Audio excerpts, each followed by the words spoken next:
Good Shabbos. This week is Parshas Vayetze.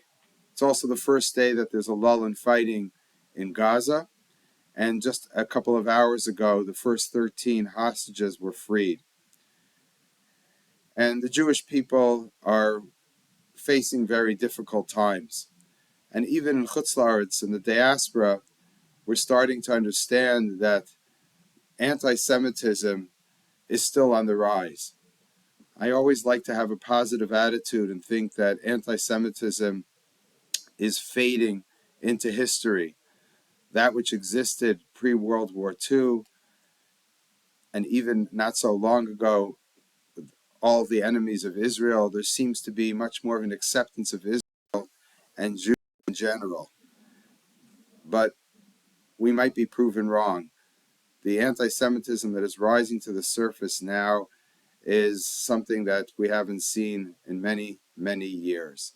And there's different approaches to what the nature of anti-Semitism is, and is it something inherent in all of mankind, or is it something that could pass?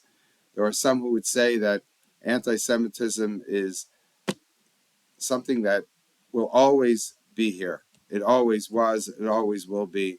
There's just a natural hatred that many people in the world have for the Jewish people.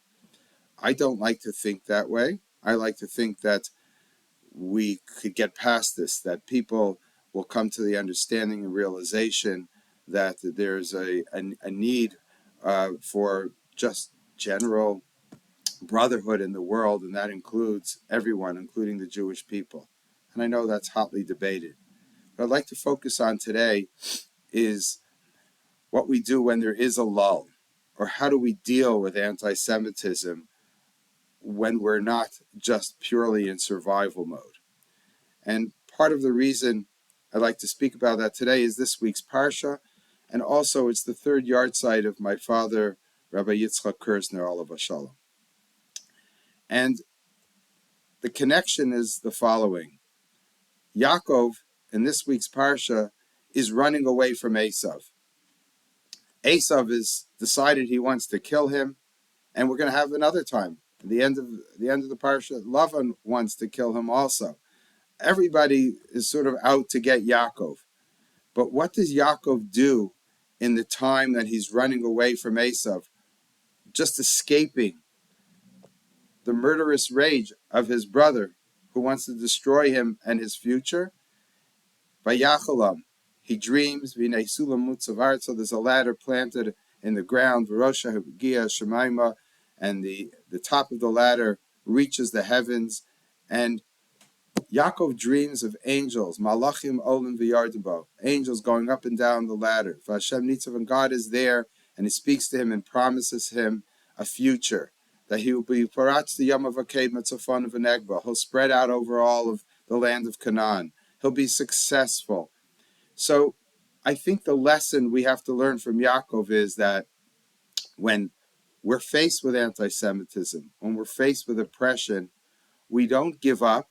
We don't get depressed. We still dream. We still have a future. We still have to think about what we can do in the meantime, no matter what's facing us. And that's what Yaakov did. He dreamt. He started a family, got married, had children, was successful. Then he was oppressed again. He was successful once again. Then his children go down to Egypt. There's a constant cycle of oppression, running away. But in the meantime, in the interim, Yaakov is always thinking of the future. And that's how I want to bring it to the Yahrzeit of my father. My grandparents were in Ukraine, Galicia, which is modern-day Ukraine. That was before World War I. World War I came, they were refugees, they were in a refugee camp, and they ran away to Vienna. So they escaped difficult times and anti-Semitism in what was Galicia at that time. My grandmother had told me of a time when she experienced a pogrom. I don't know exactly when it was, but it was sometime in the early part of the last century. And they went to Vienna, and then they were faced with Hitler. And in August 1939, my father and his parents were able to escape to New York. And the point I like to make is that they didn't get just depressed, they didn't despair. What they did is they started fresh and they grew a family and they dreamt. And they dreamt of what they could do and what they could accomplish. And my grandparents, their dream perhaps was with my father. My father was the future. My father came as a young boy from Vienna. He was 12 years old, learned a new language. I think he learned two new languages. He learned both the English and Yiddish. He was speaking German as a young boy. And he went to yeshiva. He went to university. He got ordained as a rabbi. And he grew a family. And last night, one of my nieces was counting how many descendants my father has. He died 3 years ago. As of today, he has, I think, 265 descendants that came from him. So from one child that my grandmother and grandfather had, there's 265 children or grandchildren and great-grandchildren. They didn't stop. They didn't think about the past. My father almost never spoke about the past. I don't know how he felt about it. I don't know very much about his experiences. My grandparents also told us very little because I think what they needed to do was to say, almost to say, anti-Semitism here and anti-Semitism there, but we have to go down the middle path. We have to just dream of the future. We have to make sure that we're not going to give up. We're not going to just say, everybody hates us, what can we do? But rather, my father dreamt a dream. He became a rabbi. He started day schools, Jewish day schools in New London, Connecticut, in Wilkes-Barre, Pennsylvania, and then in Toronto. He was very involved in many other day schools and Jewish institutions. He also started a yeshiva, a high school, and a beis medrash for older boys in Scranton, Pennsylvania. And from that grew not only children and grandchildren and great-grandchildren, but students and people who to this day come to me and tell me what my father had said at a speech at a graduation 50 years ago, what he said at their wedding, or what he said on Yom Kippur in the shul in Toronto. Why? Because he wasn't thinking just of the past. And my father often said, I remember in the 60s, he did not like Judaism to be centered on the Holocaust. Of course you remember the Holocaust. Of course we can't forget. But we have to move forward. We can't just dwell on the negative aspects of being Jewish. We have to have something positive to look forward to and to establish for ourselves. One last idea that I'd like to share with you that my father always said about Yaakov's dreams.